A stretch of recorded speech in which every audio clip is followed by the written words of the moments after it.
बचपन से हम मैथमेटिक्स पढ़ते आ रहे हैं, मगर आज तक इसका डर हमारे दिल से नहीं गया। वो इसलिए कि हमने मैथमेटिक्स को उस नज़रिए से ना पढ़ा और ना ही हमें पढ़ाया गया। दोस्तों, मैं जब भी मैथमेटिक्स पढ़ता हूँ तो हमेशा मेरे दिमाग में ये सवाल आता है कि ये जो हम स्कूल्स में कॉलेजेस में जो मैथमेटिक्स के जो चैप्टर्स पढ़ते हैं, तो इसका रियल लाइफ में कहाँ और कैसे यूज होता है। तो आज मैं इसी बारे में आपसे बात करने वाला हूँ। तो वीडियो थोड़ी लंबी होने वाली है, तो लास्ट तक जरूर देखना। मेरा नाम है एराज और आप देख रहे हैं आपका अपना यूट्यूब चैनल एक्सप्लोरिंग मैथ्स। तो चलिए देखते हैं।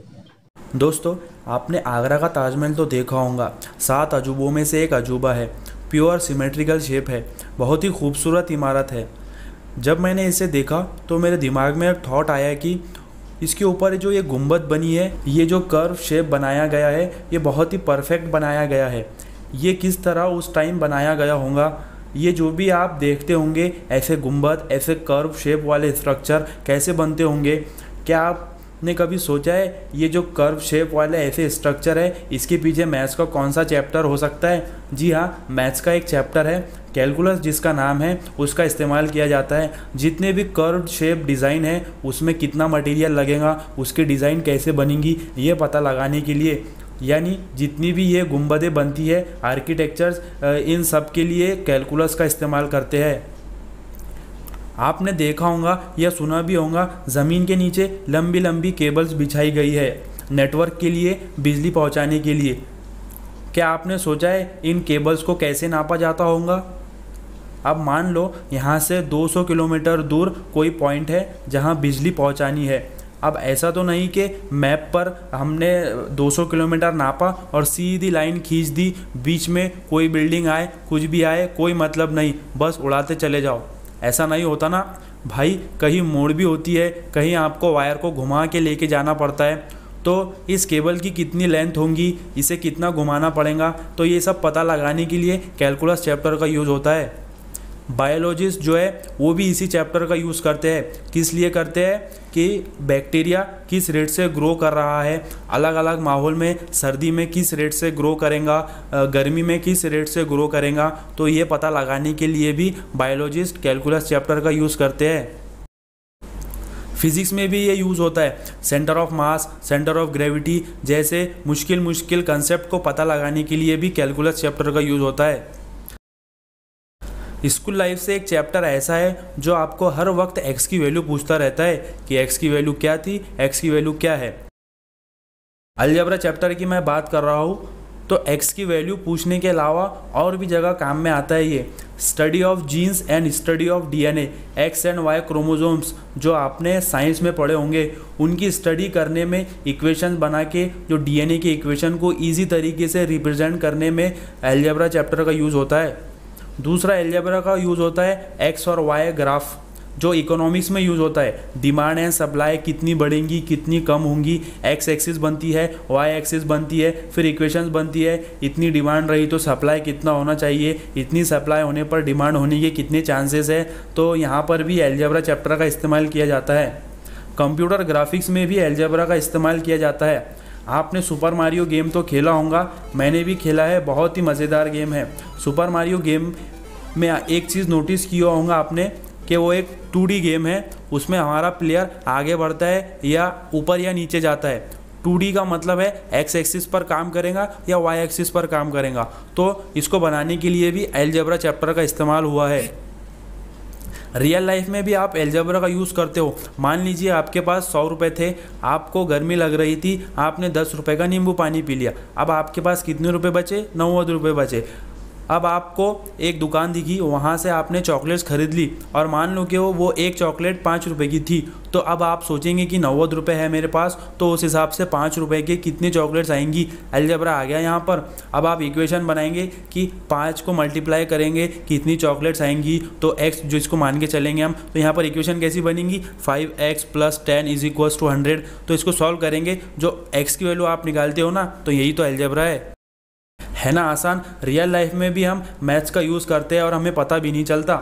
अब जिस चैप्टर की मैं आपसे बात करने जा रहा हूँ, ये कहना बिल्कुल भी गलत नहीं होगा कि ये हमें फ्यूचर में लेके जा रहा है। आपने रोबोट्स का नाम तो सुना होगा और बहुत सी जगह वीडियोस में बड़ी बड़ी इंडस्ट्रीज़ में देखा होगा, वहाँ वो जो भी रोबोटिक्स आर्म्स होते हैं वो बहुत ही एक्यूरेट काम करते रहते हैं। वो एक ही जगह कंटिन्यूसली मूवमेंट करके अपना काम करते रहते हैं। हमारे इंडिया में चेन्नई के अंदर एक रेस्टोरेंट है जहाँ वेटर्स की जगह पर रोबोट्स लगा दिए गए हैं। रोबोट्स आपके लिए खाना सर्व करेंगे। तो ये प्राउड मोमेंट की बात है कि हमारा इंडिया भी आगे बढ़ रहा है। क्या आप जानते हैं कि मैथ्स का कौन सा चैप्टर है ये रोबोट्स के आर्म्स बनाने के लिए इस्तेमाल किया जाता है? मैट्रिसेस नाम का चैप्टर है। हमने 11th-12th में पढ़ा है और बेसिक मैट्रिक्स के बारे में भी हम जानते हैं। दरअसल मैट्रिक्स उसे कहते हैं कि कुछ रोज़ और कॉलम्स होते हैं और बीच में नंबर्स किस तरह अरेंज है और वो एक दूसरे से कैसे लिंक है। तो इसी मैट्रिक्स का यूज़ करके एडवांस मैट्रिक्स में रोबोट बनाने में काम में आता है ये। दोस्तों, हमें पढ़ाई सिर्फ ये समझकर नहीं करनी चाहिए कि बस अच्छे मार्क्स आ जाए, बल्कि हमें ये समझकर करनी चाहिए। जो भी हम एजुकेशन हासिल कर रहे हैं तो हमें ये समझकर करना चाहिए कि इससे मैं दूसरों की लाइफ कैसे बचा सकता हूँ और उसके कैसे काम में आ सकता हूँ। अभी आपको पता है कोरोना के अंदर लॉकडाउन में क्या हुआ कि जो बहुत से ऐसे फॉरेन कंट्रीज है जहां पर आइसोलेशन में जो पेशेंट्स थे तो उनको रोबोट खाना लेकर गए। मतलब रोबोट आपके लिए खाना सर्व कर रहे हैं। मतलब यहाँ पर सोचो ना आपके कितनी मतलब बीमारी फैलने का यहाँ पर जो है रिस्क कम हो गया कि रोबोट आपको खाना पहुंचा रहे हैं। और ये रोबोट बने कैसे? मैट्रिसेस की वजह से। मतलब किसी ने कुछ ना कुछ पढ़ाई की होंगी तभी ये रोबोट्स और ऐसी आज की चीजें बन पा रही है। तो हमें हमेशा ये सोचना चाहिए, हमारा एम यही होना चाहिए कि हमारे एजुकेशन से हम दूसरों की लाइफ कैसे बचा सकते हैं और उससे हम कैसे काम में आ सकते हैं। नेक्स्ट चैप्टर की बात करते हैं, ट्रिग्नोमेट्री, जिससे हम सब डरते हैं। जी हाँ, बहुत से लोग इससे घबराते हैं।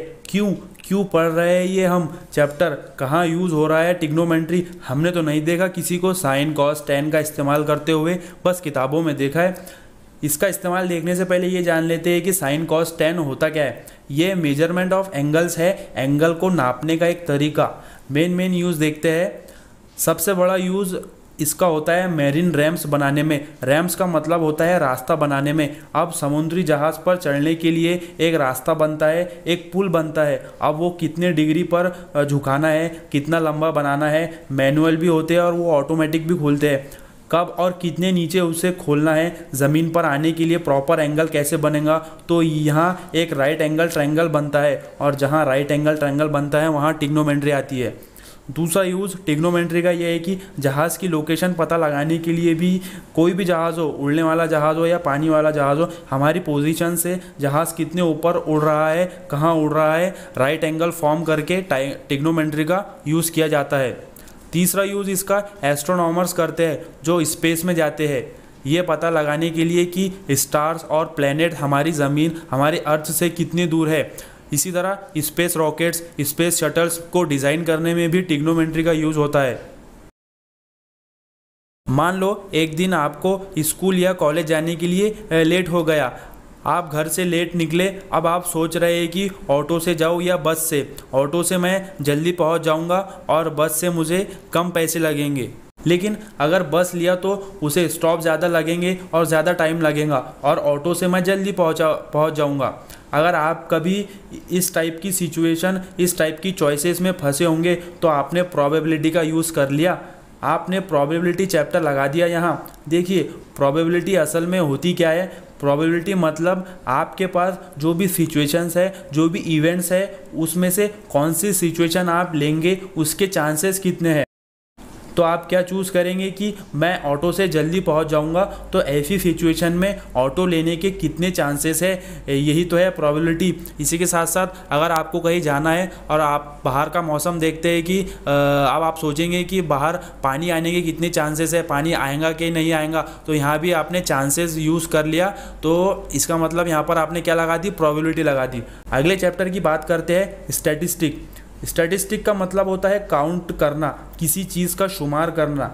इसमें होता क्या है, कोई भी इंफॉर्मेशन को, डेटा को हम समझने के लिए उसे डायग्राम्स में हम एक जगह जमा करते हैं। उसमें हम डेटा को रिप्रेजेंट करते हैं कुछ ग्राफ्स के अंदर, कुछ पाई चार्ट्स और कुछ टेबल के अंदर उसको हम अरेंज करते हैं। अब इससे फ़ायदा क्या है, इसमें जो हमारा डेटा होता है उसको एनालाइज करना आसान होता है। कहाँ पर कितनी चीज़ ज़्यादा है, कितनी कम है, कहाँ पर बढ़ने के चांसेस है, कितना एक दूसरे में कंपैरिजन है। मान लीजिए हमारी एक फैक्ट्री है, तो उसमें पहले साल में कितना सामान बना, दूसरे साल में कितना सामान बना, कितने सामान बनने में बढ़ोतरी हुई। तो इसी तरह के हम कई सवालों के जवाब पाई चार्ट्स और डायग्राम के ज़रिए आसानी से दे सकते हैं। दोस्तों ये मैथमेटिक्स के कुछ चैप्टर्स थे जिनके मैंने कुछ यूजेस आपको बताया। ऐसे बहुत सारे टॉपिक है और ऐसे बहुत सारे यूजेस है।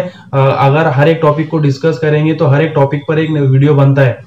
मैथमेटिक्स एक बहुत ही इंटरेस्टिंग चीज है, बस हमें इसे थोड़ा अलग नजरिए से समझकर पढ़ना चाहिए और हमारी रियल लाइफ से रिलेट करके इसे देखना चाहिए। तो आप भी मैथमेटिक्स का कहाँ अपने डेली लाइफ में रियल लाइफ में यूज करते हैं, कमेंट करके जरूर बताइएगा। Thank you.